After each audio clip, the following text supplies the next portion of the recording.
Today's daf we're going to be learning is Nedarim daf Hey. Today's daf is sponsored by Ed and Privis in honor of my wife Adele Druk and her mother Susan Fishbein. Today's daf is also sponsored by Naomi Cohen for the refuah shlema of Chava bat Ilana Shoshana. Okay, there's a study guide for today. I recommend you use it. Again, even if your Hebrew is not good, it depends on your level of Hebrew, but still the structure of the sheet should help you with understanding the structure of today's daf, even without understanding all the words. Okay, it's not a simple daf, I'll warn you, so just be warned. We're going to do a lot of little nitpicky kind of details of word, choice of words used, how they're used, etc. But again, we'll try to talk about the broader idea. Okay, so let's talk about for a minute what a yad is. Okay, we mentioned that according to the Bavli, these cases in the second part of the Mishna, where it says, Mudrani mimcha, mufrashim mimcha, meruchakni mimcha, literally means I will be avowed from you, I will be separated from you, I will be distanced from you, shani ochel lecha, shani to'em lecha, that I will eat from you, meaning kind of I will not eat food of yours, or that I will taste from you, that I will not eat food from yours. This is a cut-off version of a neder. Why is it cut off? Well, it doesn't say, right, that something will be forbidden to me. It doesn't really have an object there. It's missing some of the basic words of neder. It doesn't have the language neder, doesn't have a kinoi, right? Notice those words are missing. Normally we have you're forbidden, right? The word neder, the word something like a neder, a kinoi. This doesn't have that. It's missing some of the words. That's why it's considered cut off. Today we're going to learn that there's two types of cut off languages. There could be a cut off language. Again, I'm kind of prefacing with things we're not going to yet see in the Gemara until later, but you can have a yad that's not clear what you mean, and you can have a yad that's very clear what you mean. You can cut off your statement and not say a complete statement, but it's very obvious what you mean.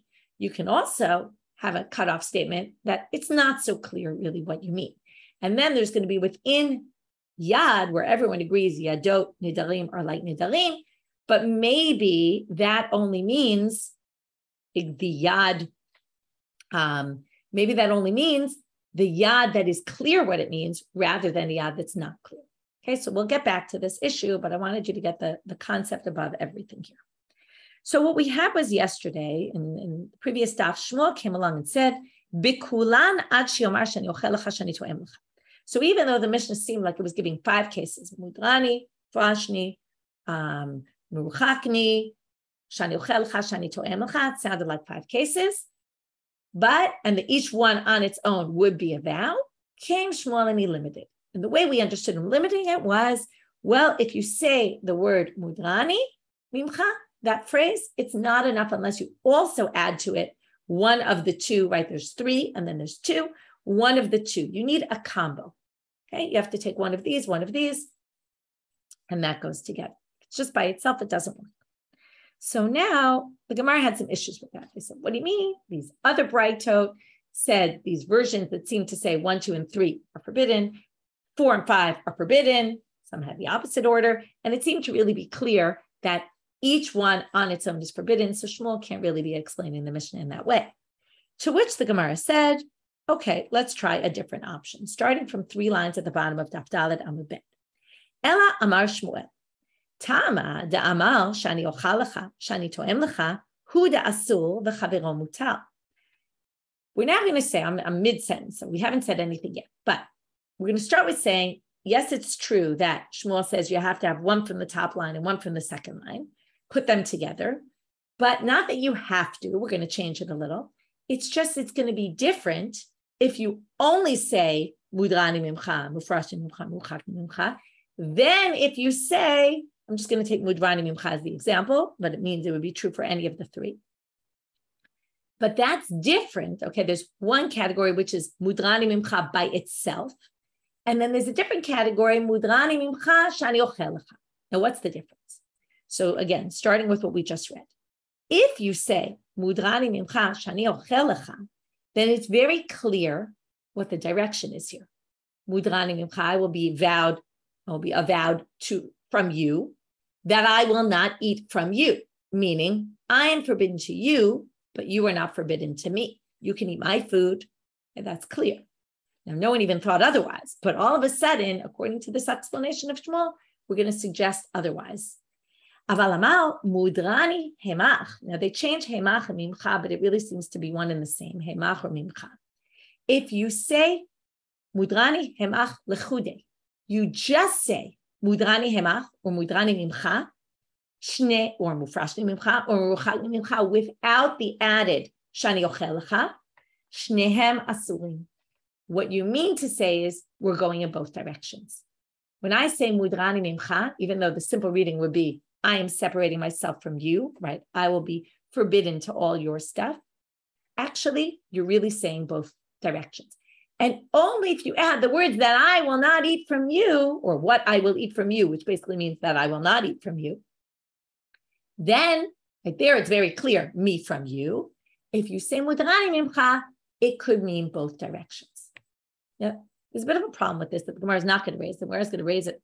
We're going to have 3 explanations today. Okay, we started with 1 yesterday. Altogether, there's going to be 4 explanations of Shmuel.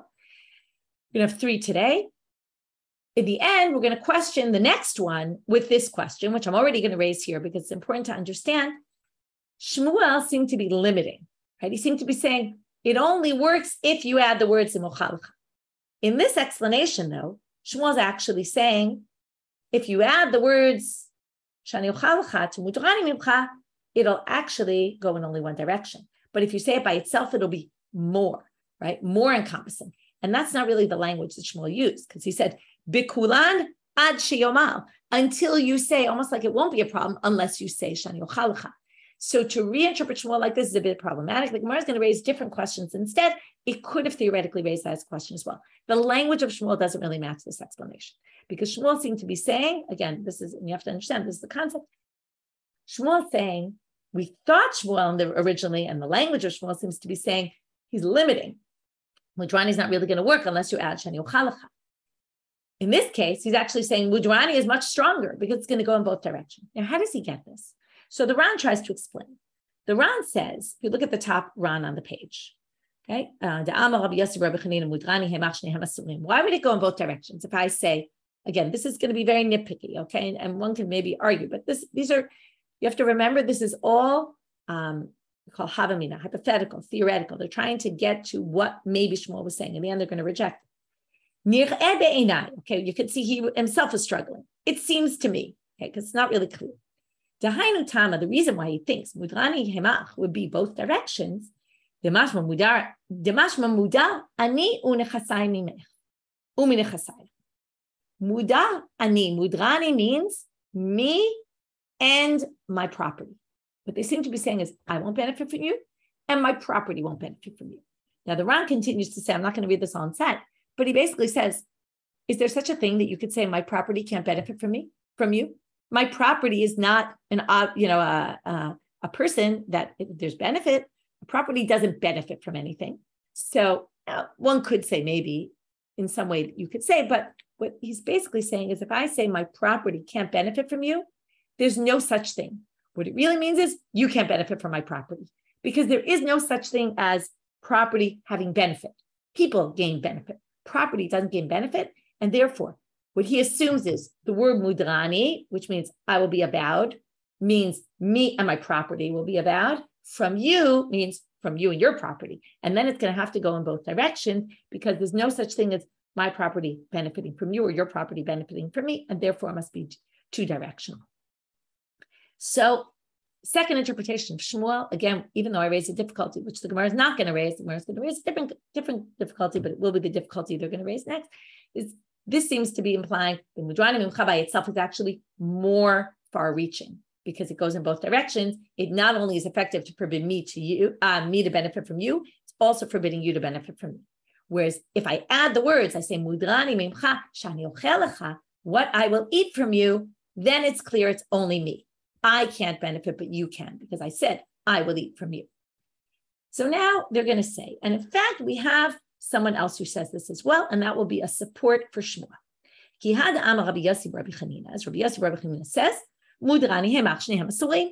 He says that explicitly, and we're going to assume that Shmuel is saying like Rabbi Yehuda, that someone who says mudrani hemach, just those two words, it goes in both directions.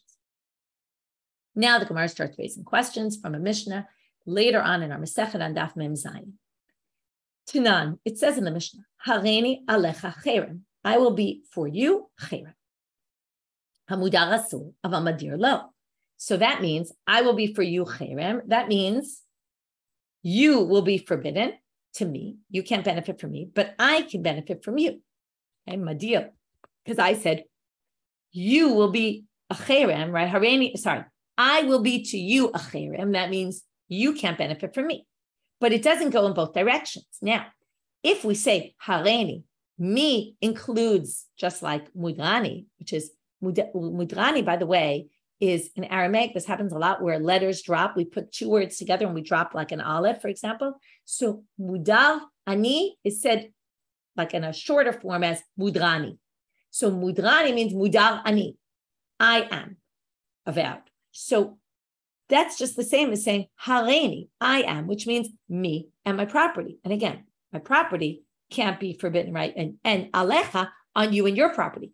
Your property can't be forbidden to, right? This alecha is no different than mimcha. So really the alecha, as I meant to say, it's the alecha.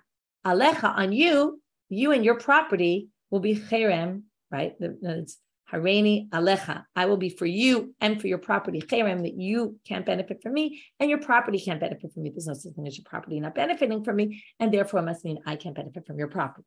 So therefore, if we're going to say that, then this should be both directions. Based on mudrani mimcha, also hareini alecha cherem should be in both directions. To which the Gemara answers, oh, when the Mishna said hareini alecha cherem, and it said it's only in one direction, it meant to parish va'at alai lo. It's in a case where you said, I will be for you cherem, but you will not be for me. And if, even though it didn't say that in the Mishnah, but right now we're going to suggest maybe that's what it meant. That you actually said, but not you for me. To which the Gemara says, but look at the next line. At alai cherem, same problem. You will be upon me cherem, which is the reverse direction. What does the Mishnah say? Hanodir asur aval mudar lo. It's only one directional. Again, should be both directions. So, because alai should include me and my property, which then would mean both directions. So they say again, same answer. Kigon de parish va'ana alach lo. It's when you said it, I will not be a problem for you. So just I'm forbidden, but not you. So now, based on this whole explanation, the way we understood this Mishnah, we'd have to say that in order to make it only one directional, you have to be very specific and say it's all one direction. So then the Gemara says, okay, aval stam amai. So then what are you going to say? If I just said it's stam, meaning I just said, hareini alecha cherem, and I didn't say, but not you on me. Or, but not me on you. Or if I said the other language, but not you on me, then shnei hamasurim, then you're going to say it goes in both directions, which matches what Rabbi Yehuda, Rabbi Chanina said and what we think Shmuel said. But that doesn't work with the Mishnah. They're basically quoting one by one lines from that Mishnah. So we finally get to the last line of that Mishnah, Hamidikatani Seifa, which is going to reject this entire reading. Hareini alecha va'at alai shnei hamasurim. It says, if I say I will be for you and you will be for me, then we'll both be forbidden. Well, that seems to imply what? Only if I say it's going to go in both directions is this going to work. That clearly goes against what Rabbi Yossi, Rabbi Chanina said, and the explanation we tried to bring for Shmuel. So again, Seifa says, hareini alai va'at alai shnei hamasurim. Hadenu dishnei hamasurim. Only in that kind of case would be both. It would go in both directions because I was very clear about which direction it was going in. But right, it's going in both. Hastama. But if I didn't specify, again, this would compare to our case, mudrani hemach or mudrani mimcha. I didn't specify. It sounded more like me. I will be forbidden to you. I'm sorry. I will be forbidden to benefit from you. So hastama hu asur b'chaviro mutal. Sounds like if it's just stam, only you be forbidden, but the other, right, I be forbidden, but the other side would be permitted. So you can't explain that mudrani hemach or mudrani mimcha, however you say it, or mufrashi mimcha, or any of those three languages mean both directions. So we reject the second option. And then in order to fix it, you would expect them to say Shmuel, but now they're going to fix, okay, we had Shmuel. Within that, we tried to prove Shmuel by bringing Rabbi Yossi, Rabbi Chanina. We said Rabbi Yossi, Rabbi Chanina's reading is totally wrong because it contradicts this explicit Mishnah, to which they try to reread Rabbi Yossi, Rabbi Chanina. So we're still within this explanation of Shmuel. Elahachi itmar de Rabbi Yossi, Rabbi Chanina. Mudal ani lecha Shnei hamasurim. Okay, now he changes the language. Again, we're going to be very, I told you, very specific about each word used, and it's not going to be 100% clear why that word means that, but try to give explanations going with the Ran. Mudal ani lecha. If I use the word lecha, now that's not what it said in the Mishna. The Mishna said mudrani mimcha. If I use the word lecha to you, then shnei hamasurim. Lecha specifically. Okay, so again, the Ran, again, whether you buy this or not, I'm not arguing, I'm not going to get into that, okay? Just at least understand what he's saying, and in the end, anyway, this will be rejected. But the Ran there on the Ran, Elahachi Itmaram Rabbi Yosef Rabbi Chanin Mudrani Lecha Shnei Hamasurim says, De Lecha Mashma Lecha, that wasn't very helpful, Lecha means Lecha to you, Klomar Nechasai Asurin Lecha, sounds like my possessions are forbidden to you. Umashma Mishalchan, it sounds like from you. Okay, he tried to distinguish between the language. Okay, I'm not going to try to convince you that this is, it's hard to understand. But what he wants to try to suggest is, if you had the word lecha, it would be two directional. If you have the word mimcha, it's only one direction. But then, now let's take it back to Shmuel in our Mishnah. Where would that take you? That if you had lecha and you said mudrani lecha by itself, it would go in both directions. What Shmuel would say, and hemach would only be one directional. Why do we have to say hemach is one directional? You'd have to say it because that matches the Mishnah of the cherem, where it's very clear it's one directional unless you specify otherwise. So hareini alecha cherem, right? That's like mudrani mimcha. Okay. Now, what Shmuel is saying is, but if you had mudar, and this is what you would have to take based on this explanation of Rabbi Yosef Rabbi Chanina, Shmuel would then say, if you said mudrani lecha, it would be both are forbidden. But if you say mudrani lecha shani ochal lecha, and you added that, then it would be one-sided. So now the Gemara is going to have a problem with that. Then. Okay, so now they say, v'hami dekatane hemach v'ukimna l'matnitin de Shmuel b'kulan ad shemar shani to'em lecha shani ochel lecha hu da'asor v'chavero mutar ava b'mudrani hemach shnehem asurim. They say, wait. But that doesn't match the language in the Mishnah. The Mishnah doesn't say lecha. The Mishnah says mimcha. So if you wanted to say that the Mishnah is teaching us, let's distinguish between lecha when you added shani ochel or you didn't add shani ochel, but mudrani hemach is always going to be one-sided, well then Shmuel's comment on the Mishnah is irrelevant because the Mishnah is not saying lecha. The Mishnah says mimcha or hemach, whatever language you have in our Mishnah. But the point is, it's very hard to read the Mishnah in that way, and therefore they reject this reading. So again, first reading, I'll just bring up the sheet for a minute, just so you can see the structure. Okay, so the first reading we have, which was in yesterday's daf, mudrani mimcha by itself is meaningless. To which we said it can't be because the Brightot say very clearly, you say mudarni mimcha, mufrashni mimcha, muruchachni mimcha, it's forbidden, and therefore, based on a few things we said there, it can't possibly work. Then we tried shani ochal lecha, shani to'em lecha as we're going to distinguish. If you say mudrani hemach by itself, it's going to go in both directions. If you add shani ochal lecha, shani to'em lecha, then only you're going to be forbidden and your friend will be permitted. And then we said because of the Mishna of harei alai cherem, marat alai cherem, areni alecha cherem, marat alai cherem, which is basically the same as mudrani hemach, and there, unless you say it in both ways, it's only going to be one directional. You can't read our Mishnah in that way. And even if you want to suggest that it's lecha would be shnei hamasurim, you can't read that into our Mishnah because our Mishnah didn't use the word lecha. Okay, so that's our two first explanations. Now we're going to bring two more explanations, and only the last one is going to stand. Ella. And the question I raised on the second one is going to be the question the Gemara raises on this one, which is the language of Shmuel doesn't really match this. Ella mi'ikara de Shmuel hachi itma. Shmuel really meant to say was this. Tama da'amal shani ochal lecha v'shani to'em lecha hu de'ein hu asur ela ba'achila. Wait a minute. You might have thought about this when you saw it. Mudrani mimcha is a very general term. I will be avowed from you. Very general. Shani ochal lecha means with food.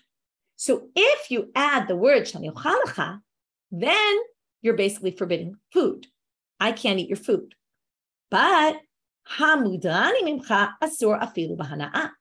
If I say the word mudrani mimcha, which is a much more general term, without adding the word shani ochalcha, everything of yours will be forbidden to me. I can't benefit from anything. I can't borrow your car. I can't, right? Any of your stuff, not just food. Any kind of benefit will be forbidden. So now, what's the problem? The problem is that what we're doing here is we're doing exactly what Shmuel did, which is distinguish between saying mudrani mimcha by itself and saying it attached to the words mudrani mimcha shani ochelcha. So again, the first reading was mudrani mimcha by itself is meaningless. And only if you add the words does it mean something. The second was mudrani mimcha is going to be worse. It's going to go in both directions. If you add the word shani ochelcha, it's only one direction. We rejected that based on the Mishna further on Nedarim. Now we're going to say the same direction, though, that mudrani mimcha is going to be more encompassing. It's going to say you can't eat, right? Mudrani mimcha means I will not benefit from you, not any kind of benefit. But if I say mudrani mimcha with these added words, shani ochalcha, then it's only food. Okay. Now again, the problem is the language of Shmuel was bikulan ad shiyomar shani ochalcha, which sounds like only if you say shani ochalcha will it be effective, or it'll be worse, it sounds like. And this is actually saying it'll be better. It'll be limited more. So therefore, the Gemara is going to ask this question, but in a bit of a different language. What it's going to say is, if that's the case, ihachi lema Shmuel hachi, Shmuel should have worded it differently. He should have said, v'im lo amar ela shani ochalcha v'shani to'em lecha. If he added the words, lo amar ela means if he only said the words, shani ochelcha v'shani to'em lecha, meaning he added them on to mudrani mimcha, ein asur ela ba'achila. Or according to the Bach, he has a different, which is asur afilu b'hana'ah, right? If you didn't add those words, then it would even be more severe. It would be even permitted to benefit from. So since that's not the language Shmuel used, it can't possibly be. And again, this question could have been asked in the previous one as well, because both 2 and 3 made mudrani mimcha more all-encompassing, okay, worse. And Shmuel's language is actually that by itself, it's actually less, okay? And therefore, if Shmuel wanted to say it's more, he should have worded it as, well, if you add the words, then it's limited, okay? And then that would have made more sense. So it's hard to read Shmuel this way with the language Shmuel used. Therefore, the Gemara is going to reject this as well. Elahachi itmar. So now we get to the fourth and final explanation of Shmuel.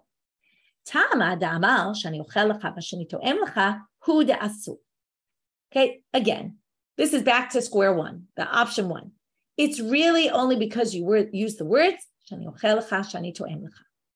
If you just said mudrani mimcha by itself, it wouldn't work. Now, why is this?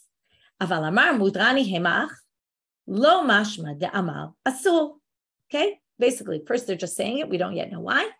If you just said the word mudrani mimcha by themselves, without the added word shani ochelcha, this brings us back to option one, then it's not a problem. Why?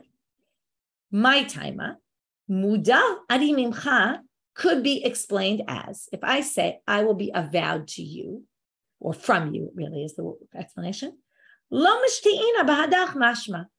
Now, most of the commentaries explain this as, it possibly means, in other words, I could have used those words to say, I don't want to talk to you. Mufrashti mimcha, separating myself from you. Could mean, I don't want to do business with you. I'm going to stay away from you. Okay, now, what you follow here, there could be different ways of understanding this. Either they really think that mudrani has to do with dibur, speech, mufrashni has to do with business, maybe, or they're just suggesting any one of these terms theoretically could mean only this. It's not clear whether these are specifically corresponding to those words, or just saying in general, any of these words could mean I want to distance myself from you with something in particular. Maybe I don't want to speak with you. Maybe I don't want to do business with you. I want to keep my distance from you. Maybe it just means I'm not going to get into your private space. I'm not getting into your 4 amot. I won't go that close to you. Okay, remember your 4 amot is your personal space. I won't go into, I'm not going to benefit from anything that's within your personal space. So what's the issue here? Well, what this means is, and we're going to call this by its term in one more minute, This is what we call yadayim she'ena mochichot, an ambiguous phrase. This is what I mentioned at the beginning of class. This, according to Shmuel, is a yad that's not clear what you mean. As soon as you add the word shani uchalacha, it's very clear that you're talking about eating food. I won't eat any food from your house or from anything that belongs to you. But without the word food, we have no idea what you mean. You could mean food. You could mean all benefit. You could mean business. You could mean distance, physical distance. You could mean, first, I just forgot it. You could mean that I won't speak with you. So because of that, Shmuel says, we don't really know what you meant. So mudrani mimcha really means nothing. Okay, we go back to the first explanation and say that mudrani mimcha by itself, we're just explaining it a lot better now. Mudrani mimcha really doesn't mean anything. Now, you have a bit of an issue because Shmuel goes against those brightot, but we're going to see soon that there's a machloket tanaim about yadayim she'en mochichot.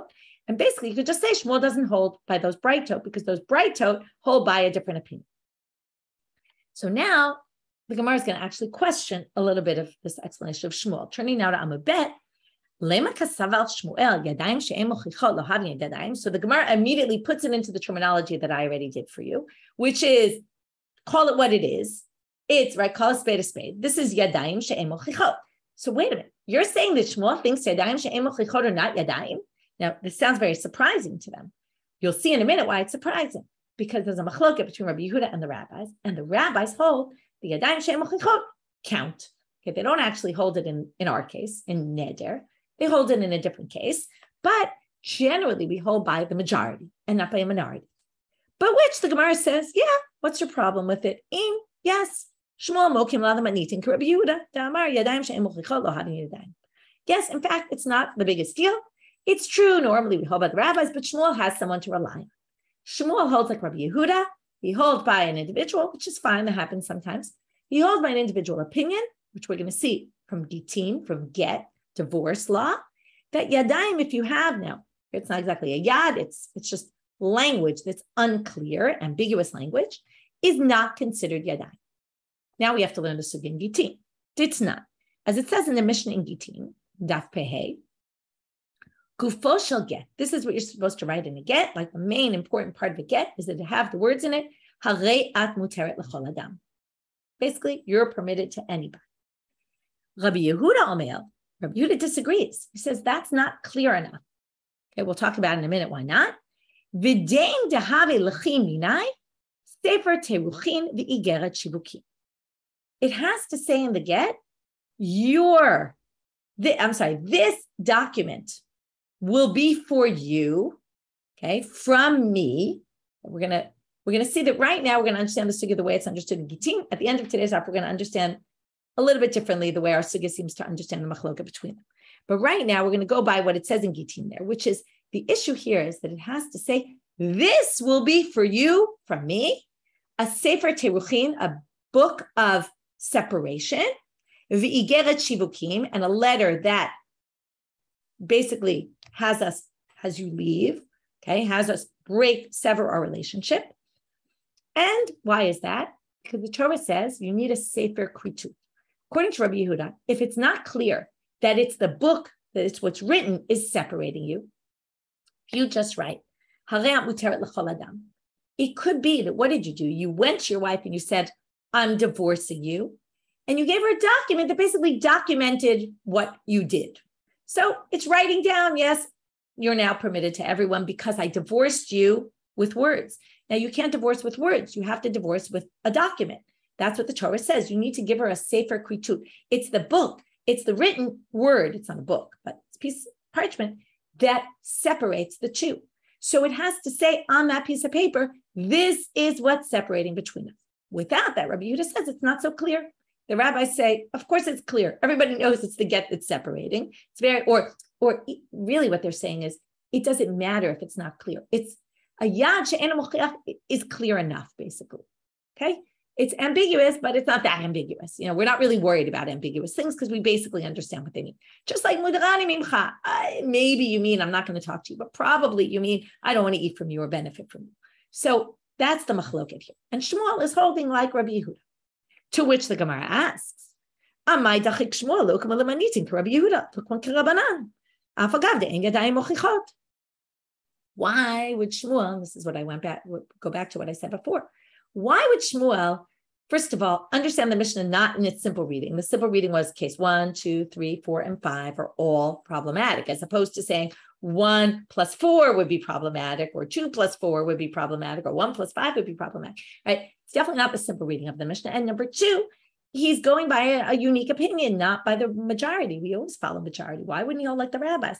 What pushed Shmuel to give some out there explanation? And why didn't he just say, so what? It's not the most clear language. It's still pretty clear what you mean. So Amar Rava matnitin kashite. It was the language of the Mishnah that bothered him. And again, not 100% clear whether you'll agree with this or not, but why did it have to say that I will eat from you or that I will taste from you? The emphasis being on the word for you. It could have just simply said that I eat, that I taste. And because it added the word lecha, specifically added the word lecha, otherwise it wouldn't have been clear. Why wouldn't it have been clear? So the Ran, again, there's different explanations for this. The Ran, if you look, it's about 6 lines from the bottom of the page, and the Ran, he says in the middle of the Dibor Matchil Amal Rava Matnitin Kashite, he says the following: if you had just said Shani Ochal, Shani Toem, you might have read this in a bit of a different manner. You could say Hachi Kamar. This is what it said: Mudrani Mimcha, I will be avowed from you. That I will not speak with you. Here we go back to that. Maybe it just means I won't speak with you. What does that have to do with food then? If you say Shani Ochel, as what does that mean? In other words, the food is not about what I won't do. It's saying, if I eat today, then my vow will apply. And then, if I eat today, then I vow, meaning you're trying not to eat really. It has nothing to do with I won't eat your food, okay? Only because it says Shani Ochel Lecha, it makes it clear I'm saying I won't eat your food. But if I just said Shani Ochel, maybe it means if I eat today, then I'll be avowed to you that I won't speak with you for 5 days, something like that. Okay. So maybe the word Shani Ochel could be interpreted differently. Therefore, comes Shmuel and says the reason it says Shani Ochel Lecha was because it was teaching you the language has to be very clear. If it could be possibly explained some other way, then it's not going to be valid. And that's why they specifically added the word Lecha. Again, that's the Ran's interpretation of why Lecha is so significant. But it's one way to go. So what have we done so far? I just want to quickly review again because the stuff is a little bit complicated, but if you keep reviewing, it makes it very clear, or at least much more clear. So again, let's just review from the beginning. We had Shmuel who said the words, which sounds like it's only going to be effective if you add plus Shani Ochel Lecha. We have problems with that based on these brightots. We explained it differently, that maybe Shani Ochel Lecha, Shani Toem Lecha is only one-sided, but if you say Mudrani by itself, right, as opposed to with Shani Ochel Lecha, you say it by itself, both will be forbidden. We said that doesn't really work based on the Mishna in Nedarim further on. Then we said M plus for the reason that we rejected the next one, which is also, it's right, Mudrani should, the language of Shmuel was that Mudrani should be more limiting and not more all-encompassing.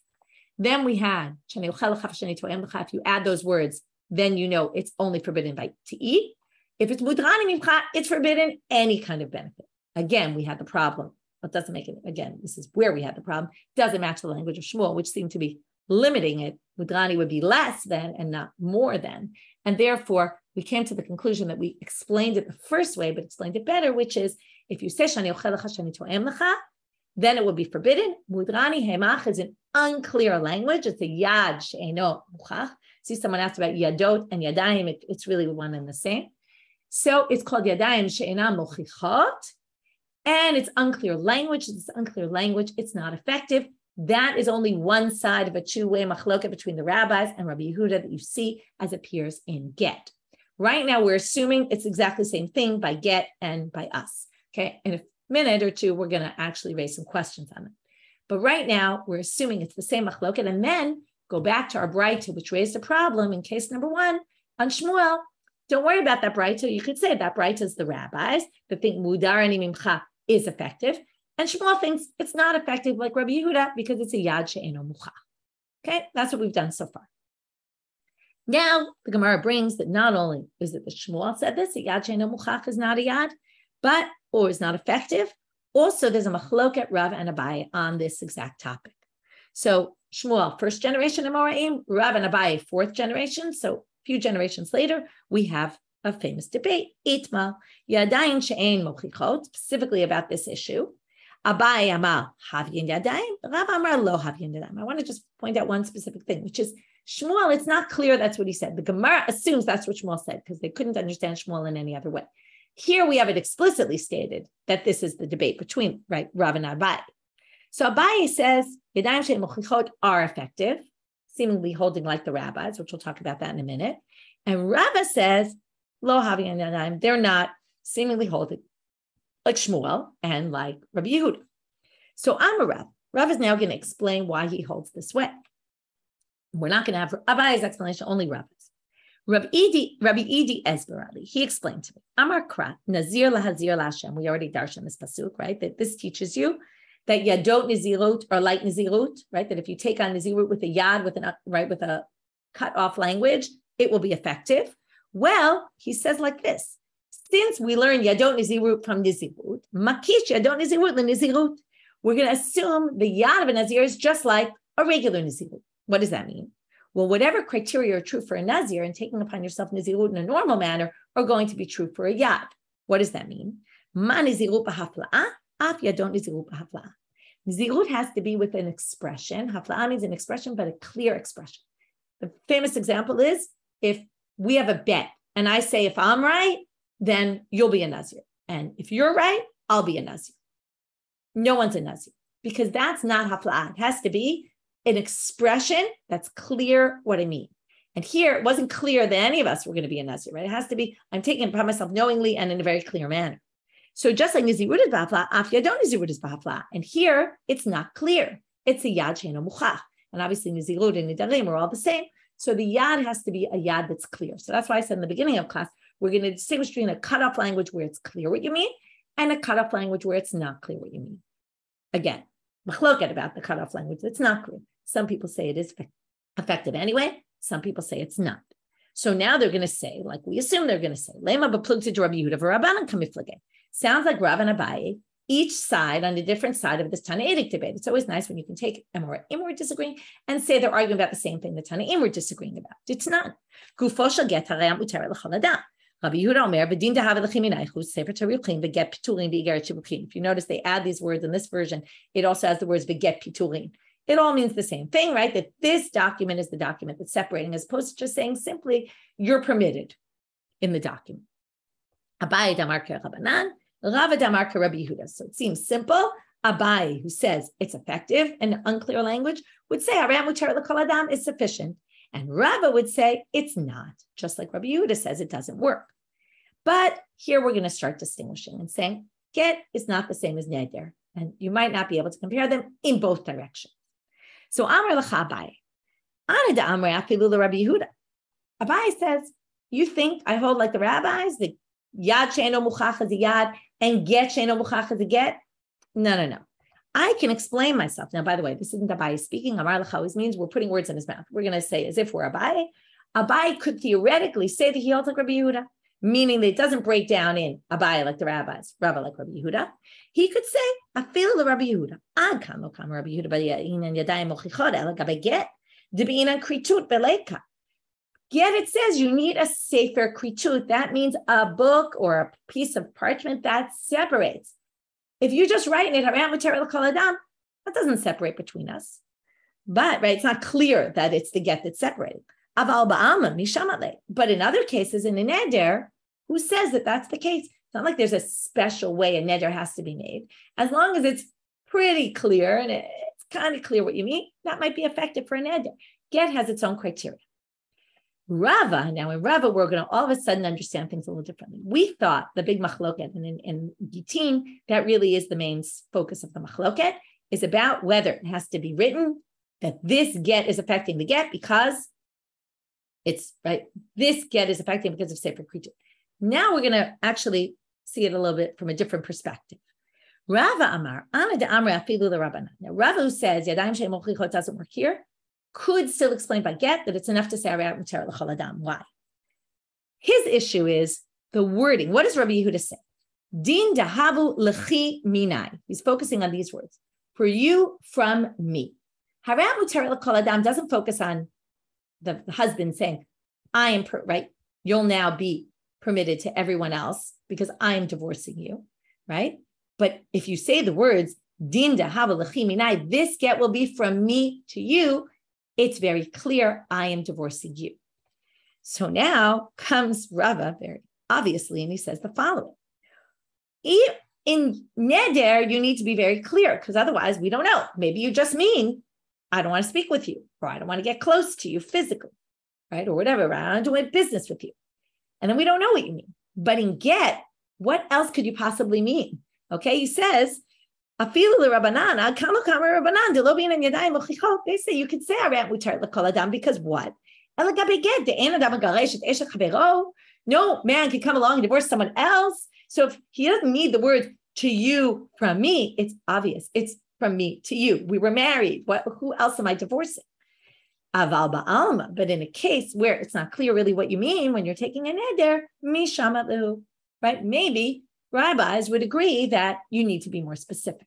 So basically, what we've shown here, this isn't really, we don't know what Rava and Abaye is saying. We don't know what Rabbi Yehuda and Rabbanit say. This is just suggesting possibilities in a typical Gemara manner, which is, we don't really know. Maybe these machlokot line up, maybe get and Nedarim are different. Maybe the criteria needed for each one is different. So what we do know as a fact, at least that the Gemara has established, we really don't know because we don't know really what Shmuel meant, right? But what the Gemara concludes is that Shmuel holds yadayim she'em mochlichot or not yadayim. We thought that was in line with Rabbi Yehuda. Maybe it is, maybe it isn't, right? It definitely is in line with Rava, who said the same thing as him, which is yad she'en mochiach is a yad, is not effective. Sorry. That disagrees with Abaye, who holds that the yad she'en mochiach actually is effective. Whether or not it connects with the machloket by get is questionable. It's possible the criteria there are different, and therefore it's a different, maybe whoever says here it is effective or isn't effective might not say the same thing by get. That's basically, so today what we did was we had 4 explanations, and it's 1 yesterday and 3 more today, of what Shmuel meant. The 4th one really went back to the first one and re-explained it in a way that was able to stand. All the other explanations got rejected. We connected it to this opinion of Rabbi Yehuda, which in the end of the daf, it's not so clear whether they really connect or not. And that we got to through the Machloka Rava and Abaye and comparing that to there, and then saying maybe it's not really actually connected. That's it for today. A little bit of a confusing daf, but I hope that I was helpful in organizing it for you. Have a great day, everyone. Shabbat Tov. We'll meet up tomorrow.